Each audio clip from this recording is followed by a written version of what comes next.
사도신경으로 우리의 신앙을 하나님 앞에 고백합니다. 전능하사 천지를 만드신 하나님 아버지를 내가 믿사오며 그 외아들 우리 주 예수 그리스도를 믿사오니 이는 성령으로 잉태하사 동정녀 마리아에게 나시고 본디오 빌라도에게 고난을 받으사 십자가에 못 박혀 죽으시고 장사한 지 사흘 만에 죽은 자 가운데서 다시 살아나시며 하늘에 오르사 전능하신 하나님 우편에 앉아 계시다가 저리로서 산 자와 죽은 자를 심판하러 오시리라. 성령을 믿사오며 거룩한 공회와 성도가 서로 교통하는 것과 죄를 사하여 주시는 것과 몸이 다시 사는 것과 영원히 사는 것을 믿사옵나이다. 아멘.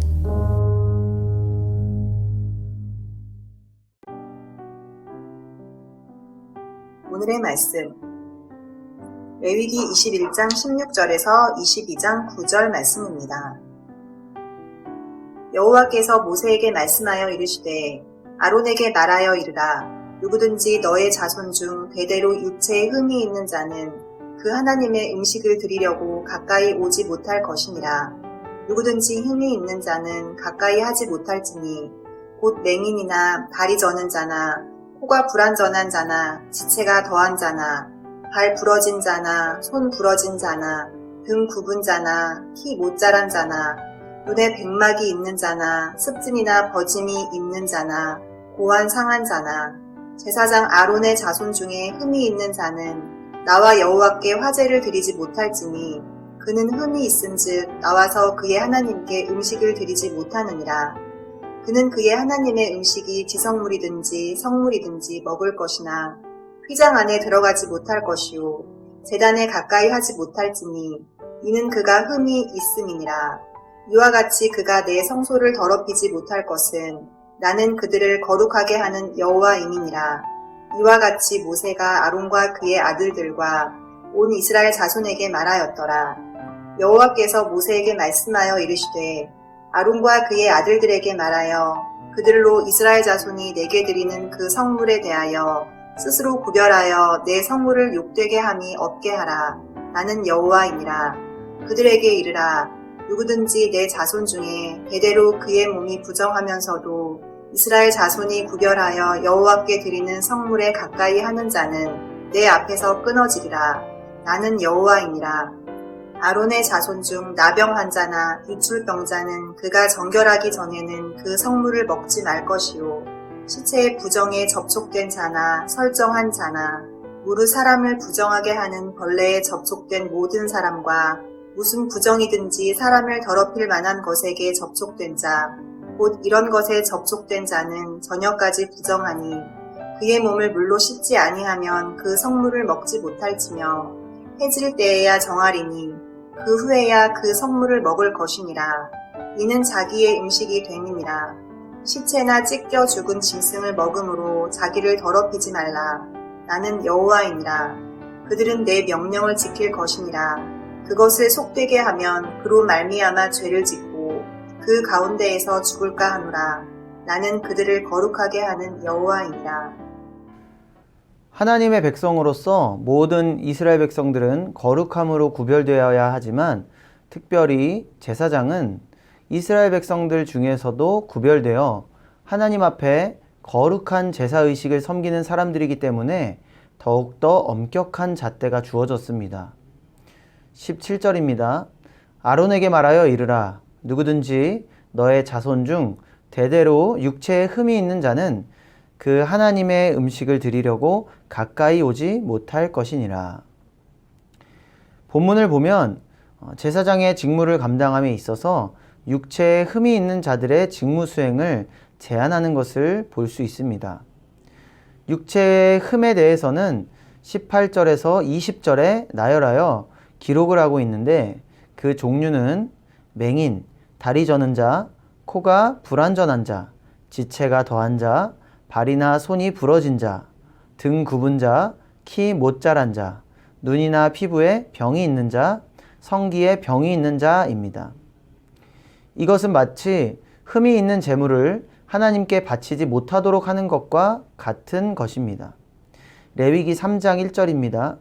사람이 만일 화목제의 제물을 예물로 드리되 소로 드리려면 수컷이나 암컷이나 흠 없는 것으로 여호와 앞에 드릴지니. 하나님은 흠 없는 것으로 자신에게 예물 드리기를 원하십니다. 우리도 마찬가지 아니겠습니까? 누군가 나에게 선물로 스마트폰을 주었는데 선물을 풀어보니까 고장난 것을 주었다면 어떠시겠습니까? 고장난 스마트폰을 선물로 받고 좋아할 사람이 있겠습니까? 고장난 스마트폰을 받으면 괜히 화만 나지 차라리 선물을 받지 않는 것이 나을 것입니다. 이렇듯 하나님께 드리는 제물도 온전한 것으로 드려야 하지만 그뿐 아니라 그 제물을 바쳐 제사를 수행하는 제사장도 그 몸에 흠이 없어야 하는 것입니다. 이 말씀을 듣고 혹시 장애인을 차별한다고 기분 나빠하시는 분 계십니까? 이것은 차별이 아닙니다. 하나님께서 육체에 흠이 있는 제사장을 제한하는 것은 제사의 기능적 측면을 위한 것이지 결코 차별이 아닙니다. 육체에 결함이 있는 자는 그 어느 것보다 엄격하고 신성한 제사를 돕고 섬기는 직무를 감당함에 있어서 어려움이 따르기 때문에 온전하고 엄숙한 제사를 드리기 위해 하나님께서 이와 같은 명령을 우리에게 주시는 것입니다. 이것은 여러 가지 신체적인 이유로 군대에 면제된 사람을 차별한다고 하지 않는 것과 같은 것입니다. 질병이 있거나 신체에 장애가 있는 사람은 군 면제를 받지 않습니까? 그것을 놓고 우리는 왜 사람을 차별하냐고 이야기하지 않습니다. 손가락이 없는 사람은 총을 쏠 수 없기 때문에, 다리가 한쪽 없는 사람은 달릴 수가 없기 때문에, 눈이 보이지 않는 사람은 제대로 움직일 수 없기 때문에, 여러 가지 신체적인 결함이 있는 사람은 훈련 시에 그리고 전쟁 시에 군사작전 임무를 수행하는데 큰 제약이 따르기 때문에 군 면제를 해주는 것입니다. 이것은 차별이 아니라 배려의 차원인 것이죠. 제사장도 마찬가지입니다. 자칫 제사를 주어진 율법에 따라 드리지 못하고 실수를 한다면 하나님께 벌을 받아 죽음에 처할 수도 있는 일입니다. 따라서 육체에 흠이 있는 제사장을 제사에서 제외하는 것은 차별이 아닌 배려인 것입니다. 그것을 알 수 있는 것이 22절을 보면 그는 그의 하나님의 음식이 지성물이든지 성물이든지 먹을 것이나, 성경은 이렇게 기록하고 있습니다. 육체에 흠이 있는 자는 성소에 들어가서 하나님께 제사를 드리는 제사장의 직무를 수행할 수는 없지만 하나님께서 제사장의 음식을 먹는 권리는 허락하셨습니다. 장애가 있는 자라고 할지라도 성소에 제사 음식을 먹을 수 있도록 허락해 주신 것을 볼 때 우리는 하나님께서 이들을 차별하셔서 제사장 직무에서 배제시킨 것이 아님을 알 수 있는 것입니다. 이렇게 육체에 흠이 있는 자라고 할지라도 제사 음식을 먹을 수 있었지만 제사장이라고 할지라도 정결하지 못하고 부정하게 된 자는 제사 음식을 먹지 못하도록 제한하는 것을 본문을 통해 볼 수 있습니다. 22장 4절입니다. 아론의 자손 중 나병 환자나 유출병 환자는 그가 정결하기 전에는 그 성물을 먹지 말 것이요. 당시 부정하게 여겼던 나병 환자, 유출병 환자를 비롯하여 시체나 부정한 벌레 등 부정한 것과 접촉한 자는 성물을 먹지 말라고 명령합니다. 그런데 그 명령을 강력하게 말씀하고 있습니다. 22장 9절입니다. 그들은 내 명령을 지킬 것이니라 그것을 속되게 하면 그로 말미암아 죄를 짓고 그 가운데에서 죽을까 하노라. 나는 그들을 거룩하게 하는 여호와이니라. 이 명령을 어긴 자에 대해서 죽을까 하노라 라고 말씀하십니다. 한치의 망설임도 없이 죽이시겠다고 말씀합니다. 정결해야 하는 제사장이 부정하게 되어 하나님 앞에 죄를 범하게 되면 죽이시겠다고 단호하게 말씀하시는 것입니다. 그러면서 8절과 9절에서 나는 여호와이니라 라는 말씀을 2번이나 하십니다. 이것을 통해 우리는 하나님께서 자신에게 드리는 제사에 대해 얼마나 귀하게 여기시는지, 그리고 얼마나 엄격하게 생각하시는지를 알 수 있습니다. 다른 것에 있어서는 실수를 용납해 주시고 용서해 주시지만 하나님께 드리는 제사에 있어서는 실수를 용납하지 않으시고 부정한 것이 조금도 예배에 침투하는 것을 허락하지 않으십니다. 조금도 거룩한 예배가 더럽혀지는 것을 용납하지 않으십니다.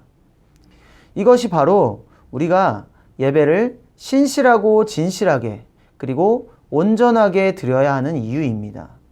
하나님은 거룩한 예배를 받으시기를 원하십니다. 예배의 시작부터 끝까지, 그리고 예배를 섬기는 모두가 부정한 것으로 더럽혀지지 않고 정결하고 순결한 예배가 되기를 원하십니다. 예배를 준비하고 드리는 우리들의 마음과 자세를 다시 한번 돌아보기를 원합니다. 내가 드리는 예배에 거룩함을 방해하는 부정한 요소들이 내 안에 있지는 않았는지, 내가 드리는 예배가 정말 하나님께서 기쁘게 받으실 만한 정결하고 순결한 예배였는지를 말입니다. 오늘 이 말씀을 들으신 저와 여러분은 하나님 앞에 정결하고 순결한 예배, 하나님께서 기쁘게 받으실 온전한 예배를 드리시는 예배자가 되시기를 주님의 이름으로 축원합니다. 기도하겠습니다. 하나님, 우리를 주의 자녀 삼아 주시고 하나님 앞에 예배할 수 있는 은혜와 특권을 주시니 감사를 드립니다. 우리가 하나님 앞에 예배 드릴 때에 부정한 것으로 더럽혀지지 않고 신실하고 진실하게 그리고 거룩하게 온전한 예배를 드리기를 원합니다. 하나님 앞에 부정한 예배가 아닌 신실하고 온전한 예배를 드리기를 원하오니 하나님, 우리를 정결케 하여 주시고 깨끗게 하여 주시옵소서. 우리를 더럽히는 세상의 부정한 것들, 더러운 것들 모두 제거하여 주시고 온전한 마음과 자세로 하나님 앞에 나아가 예배하는 우리 모두가 될 수 있도록 주님 우리를 붙잡아 주시옵소서. 함께 하실 줄로 믿고 의지하오며 예수님의 이름으로 기도드립니다. 아멘. 주님이 가르쳐 주신 기도로 예배를 마칩니다. 하늘에 계신 우리 아버지여, 이름이 거룩히 여김을 받으시오며 나라가 임하시오며 뜻이 하늘에서 이루어진 것 같이 땅에서도 이루어지이다. 오늘 우리에게 일용할 양식을 주시옵고 우리가 우리에게 죄 지은 자를 사하여 준 것 같이 우리 죄를 사하여 주시옵고 우리를 시험에 들게 하지 마시옵고 다만 악에서 구하옵소서. 나라와 권세와 영광이 아버지께 영원히 있사옵나이다. 아멘.